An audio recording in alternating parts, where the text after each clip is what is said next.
अस्सलाम वालेकुम नाज़रीन, प्रोग्राम हेल्थ 21 और मैं हूं आपका मेज़बान बिलाल खान। इस प्रोग्राम के अंदर हम रोज़ाना होने वाली बीमारियों के हवाले से डिस्कशन करते हैं। माहिरीन हमारे साथ मौजूद होते हैं, मेडिकल स्टाफ या पैरामेडिक्स, जिनकी भी बात की जाए। हम हमेशा कोविड के हवाले से भी बात करते रहे हैं। एक बड़ा सख्त पीरियड हमने यहाँ पर गुजारा है। उसके बाद हम मुख्तलिफ बीमारियों को यहाँ पर डिस्कस करते हैं जो रोज़ाना की बुनियाद पर लोग एक्सपीरियंस कर रहे होते हैं। आज हम बात करेंगे डायबिटीज़ के हवाले से, जिसको कॉमनली अगर बात करें तो शुगर भी कहा जाता है। ज़ियाबतीस से भी जो है ये पहचानी जाती है बीमारी। पहले ही समझा जाता था कि बाप दादाओं के अंदर ये बीमारी की तशख़ीस हुआ करती थी। आज हर दूसरे बंदे को, और अगर तहक़ीक़ के हवाले से कहा जाए तो 3 में से हर एक बंदे को ये बीमारी लाहक हो जाती है। इसी पर बात करेंगे। हमारे साथ इस वक्त मेरे मौजूद मेहमान स्टूडियो में मौजूद हैं, डॉक्टर इफ्तिखार अहमद साहब। डॉक्टर साहब, बहुत शुक्रिया ज्वाइन करने के लिए। आज बड़ा अच्छा टॉपिक जो है वो आपने सजेस्ट किया है शुगर के हवाले से।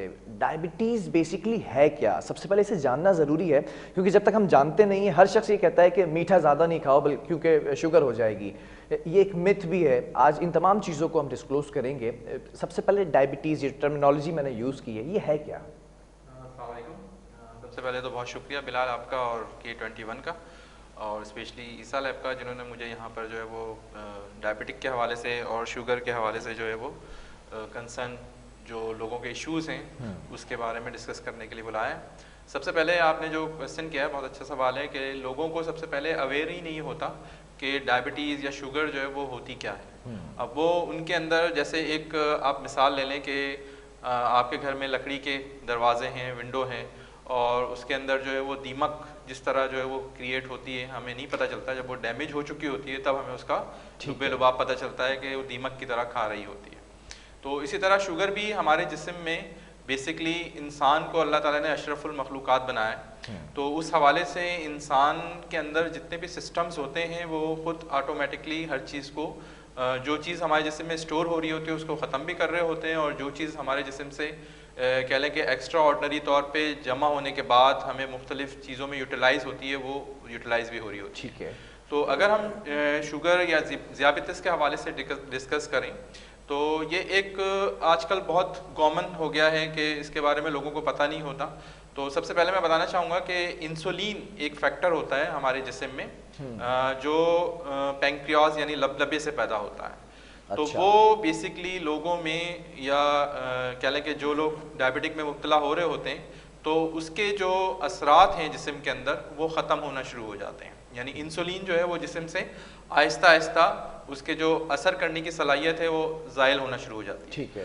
और जिसकी वजह से जो है वो बाज़ लोगों में इंसुलिन, वो जो सेल्स होते हैं पैंक्रियाज के अंदर, लबलबा के अंदर, वो प्रोड्यूस नहीं हो पाते इंसुलिन, और जिसकी वजह से जो है वो ग्लूकोज, जिसे हम शुगर कहते हैं, इन आम लफ्ज़ों में शुगर की किस्म है, तो वो बेसिकली जिस्म से जो है वो जिस्म में स्टोर होना शुरू हो जाती है। ठीक है। जिसकी वजह से, जैसे मैंने मिसाल दी, दीमक जो है वो लकड़ी को खाती है, खा इसी तरह जाती है, जो है खोखला कर वो देती शुगर जो है वो हमारे जिस्म को आहिस्ता आहिस्ता बिल्कुल अंदर से ख़त्म कर देती है। ठीक है। अच्छा, डायबिटीज़ के हवाले से जैसा आपने इंट्रोडक्शन में बताया, इसकी कुछ टाइप्स भी होती होंगी, उस हवाले से भी थोड़ा आगाह कीजिएगा। कितनी अक़साम होती हैं इसकी? जी बिल्कुल होती हैं। असल में ये 2 किस्म की टाइप्स होती हैं। एक होती है इंसुलिन डिपेंडेंट, यानी ऐसे लोग जिनको पैदाइशी यानी कंजेनाइटल शुगर जो है वो पैदा उनके जिस्म में हो जाती है, और वो 0 to 40 के दरमियान, यानी 40 ईयर्स के दरमियान जो है वो जन्म लेती है। उसको हम टाइप 1 कह लें कि ज़ियाबतीस या शुगर कहते हैं, या डायबिटिक का पेशेंट कहते हैं। और नंबर टाइप 2 दूसरी होती है, वो आफ्टर 40 ईयर्स जो है वो उसमें वो फैक्टर्स आना शुरू हो जाते हैं, यानी वही इंसुलिन का लेवल जो है वो उसका गिराव करना शुरू हो जाता है, तो वो टाइप 2 किस्म की शुगर या डायबिटिक कहलाती है। ठीक है। अगर मैं अलामात की बात करूं, कौन कौन सी अलामात ऐसी होती हैं? असल में देखें, जो मैंने 2 टाइप्स आपसे डिस्कस किए हैं, टाइप 1 और टाइप 2, तो इसमें ये डिफरेंस है कि दोनों में अलग अलग सिम्टम्स आती हैं, और कभी कभी जो है बहुत सारी सिम्टम्स ऐसी होती हैं। मैं चाहूँगा डॉक्टर इफ्तिखार साहब, आप उन सिम्टम्स को थोड़ा सा ब्रीफली डिस्क्राइब करें, क्योंकि जो लोग इस वक्त आपको देख रहे होंगे उनके लिए ये बड़ा इंटरेस्टिंग टॉपिक होगा। अगर उनके घर में कोई डायबिटिक पेशेंट है, मेरे घर में भी डायबिटिक पेशेंट है, तो काफ़ी ख्याल रखना पड़ता है, तो मेरे लिए भी काफ़ी इन्फॉर्मेटिव ये सेगमेंट होगा। हाँ बिल्कुल। देखें, इसमें होता ये है कि एक तो प्यास की शिद्दत बढ़ जाती है बहुत ज़्यादा। आप जो है वो आपका जो थ्रोट है यानी गला जो है वो बार बार ड्राई होता है। फिर नंबर 2 पे आ जाएं तो आपको भूख ज़्यादा लगेगी। ठीक है। नंबर 3 पे आ जाएं तो आपका वेट आहिस्ता आहिस्ता डिक्रीज़ होना शुरू हो जाएगा। और स्किन जो है वो उसमें ड्राइनेस पैदा हो जाती है, और कभी कभी जो है वो दाने फुंसी टाइप के निकल आते हैं, वो काफ़ी अरसे तक ठीक नहीं होते और या आते जाते रहते हैं, जिस्म के ऊपर अपेयर होते रहते हैं। उसके बाद अगर हम नेक्स्ट देखें तो कोई ऐसा ज़ख़म जो आप बाज़ों का लोग ज़्यादातर बाइक पे ट्रैवलिंग करते हैं, क्योंकि बाइक का रेशो बहुत ज़्यादा है हमारे ख़ास तौर पे कराची में, और अगर पाकिस्तान में ओवरऑल देखें तो उसका बहुत ज़्यादा रेशो है। तो साइलेंसर से उनका पाँव जो है वो ज़ख्मी हो जाता है या कह लें कि बर्न हो जाता है, तो वो काफ़ी अरसे तक हील अप ना हो पाए। अच्छा, वो प्रॉपर मतलब अगर जिस्म पे कोई जख्म हो जाए वो काफी अरसे तक हील अप ना हो पा रहा हो, ये इंडिकेशन है। और आप अपने डॉक्टर से जाके कंसर्न करें, तो आप उनसे ये इस चीज़ के बारे में डिस्कस करें, तो वो आपको लाज़मी बात है कुछ टेस्ट एडवाइस करेंगे जिसको हम डायग्नोस्टिक कहते हैं, और जिसके लिए तशख़ीस की जाती है वो लैब के थ्रू होते हैं। उन लैब के थ्रू वो टेस्ट करने के बाद जो है फिर हमें प्रॉपर्ली पता चलता है कि आपके जिस्म में जो है वो शुगर किस लेवल पर है।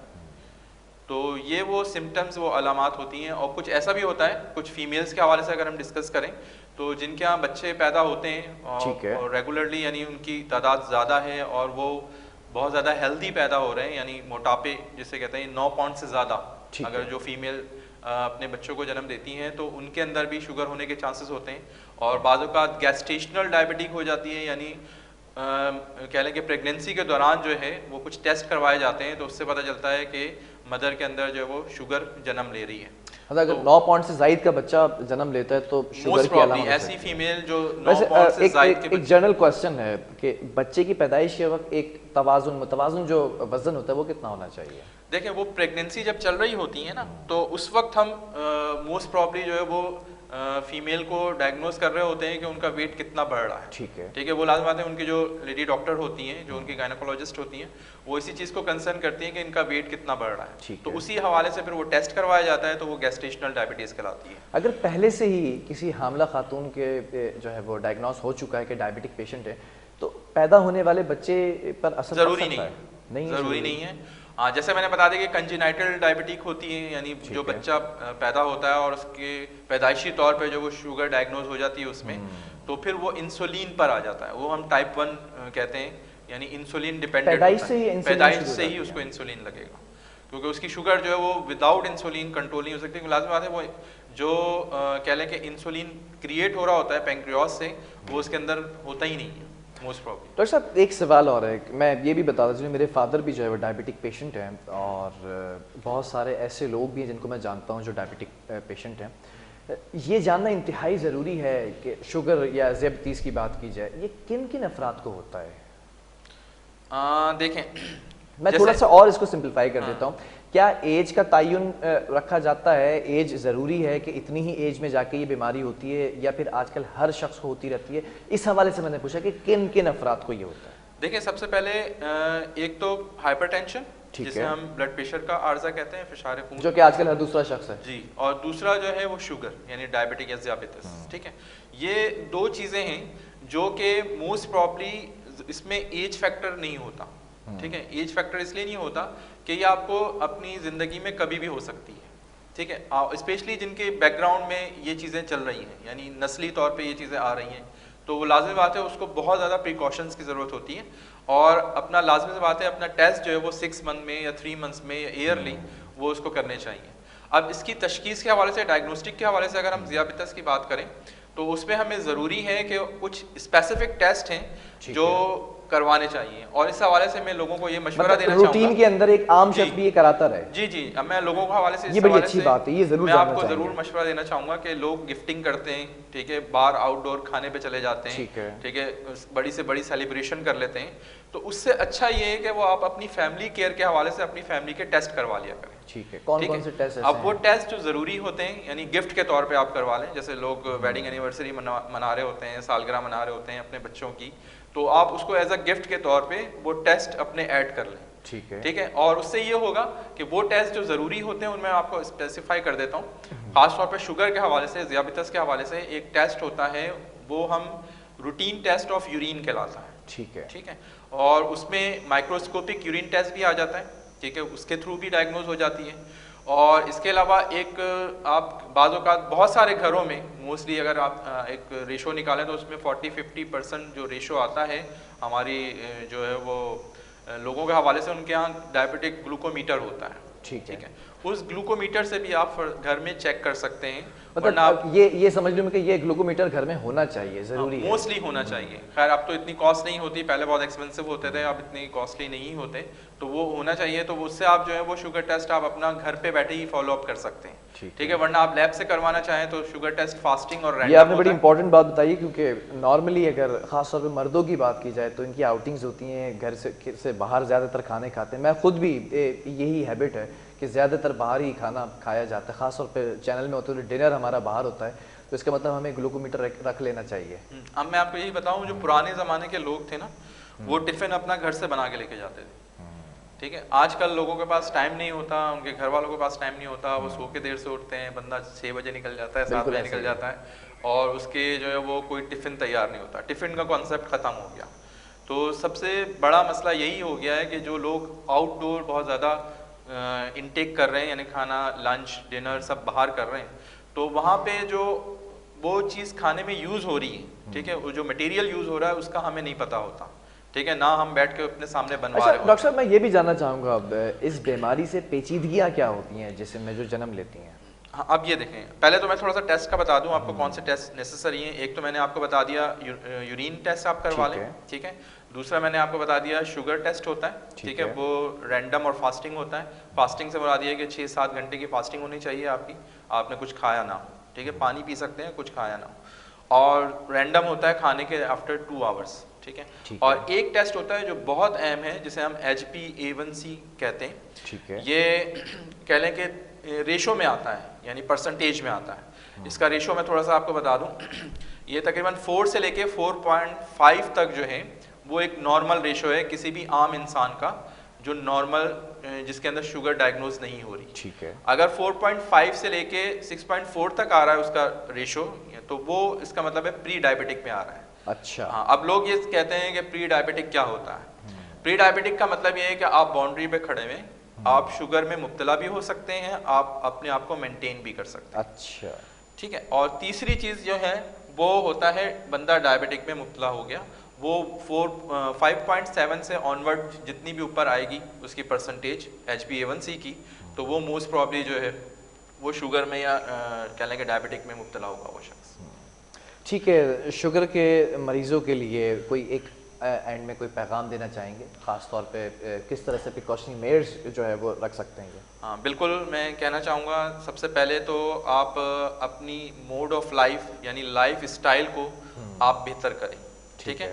उसमें एक्सरसाइज का जो उनसर है वो ज़रूर शामिल करें, ठीक है।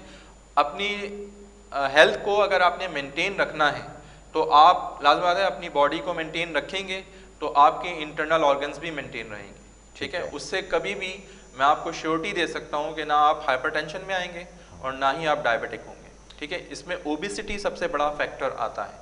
आजकल अगर देखा जाए तो मोटापा बहुत ज़्यादा हो रहा है, जैसे जैसे वेस्ट का साइज बढ़ता है, मोर देन 34 के ऊपर आ गया, समझ लें आपके मोर प्रोन हो गए आप डायबिटिक में जाने के लिए। अच्छा जी, यानी 34 से वेस्ट आपकी बढ़ना शुरू हुई, 35, 36 में आई, तो इसका मतलब है आप जो है वो मजीद बीमारियों की तरफ बढ़ रहे हैं। चलें, ठीक है। तो सबसे पहले आप अपनी लाइफ स्टाइल को मेंटेन करें।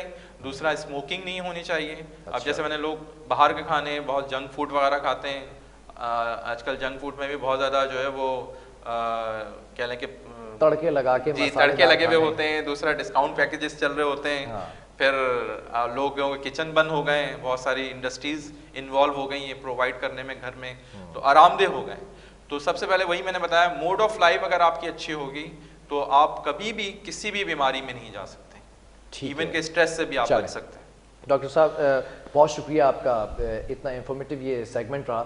नाज़रीन, आपने देखा कि हेल्थ 21 के अंदर हम रोज़ाना की बुनियाद पर एक ऐसी बीमारी के हवाले से डिस्कशन करते हैं जो हर घर के अंदर कहीं ना कहीं पनपती नज़र आती है। डायबिटिक पेशेंट के हवाले से मैं ये समझता हूँ कि काफ़ी इंफॉर्मेटिव ये रहा होगा, ख़ास तौर पे मेरे साथ भी जो फैमिली के मसाइल हैं उनके लिए भी ये काफ़ी मालूमाती प्रोग्राम था।